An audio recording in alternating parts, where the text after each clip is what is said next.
আজ সকালে ছোট ছেলে tasty delicious spicy chicken rap করে খাওয়ালো।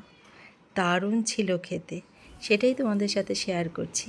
খুব সুন্দর করে বাঁধাকপি, গাজর, পেঁয়াজ, ক্যাপসিকাম কেটে ওটাকে একটু কড়াইতে সতে করে নিল। তারপরে দেখলাম রসুন ক্যাপসিকাম পুড়িয়ে সেটাকে আবার মিক্সিতে দিয়ে সেখানে ক্যাপসিকাম, পনির, কাঁচা লঙ্কা, কাজু বাদাম বেশ স্পাইসি করে, তাতে আবার চিজ, গোলমরিচের গুঁড়ো, নুন, টমেটো সস দিয়ে সুন্দর একটা সস করে নিল।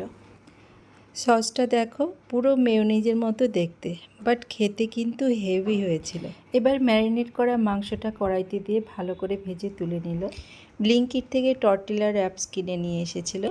এবার সেটা ফ্রাই প্যানে একটু গরম করে তারপর তাতে সসটা যে তৈরি করেছিল সেটা দিয়ে গাজর, ক্যাপসিকাম, পেঁয়াজের সবজিটা দিয়ে ফ্রাই করা চিকেনটা দিল। তারপর লেবু রস চিপে দিয়ে তার উপর আর একটু সস দিয়ে এবার এটাকে সুন্দর করে যে রোলের মতো করে র্যাপ যেমন করে ভাজ করে সেটা করে খাতার পেজ ছিঁড়ে সেটাকে মুড়ে আমার হাতে দিল।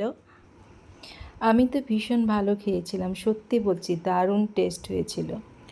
বাড়িতে তৈরি এই চিকেন র্যাপ পদ্ধতিটা তোমাদের কেমন লাগলো অবশ্যই আমাকে কমেন্টসে জানিও।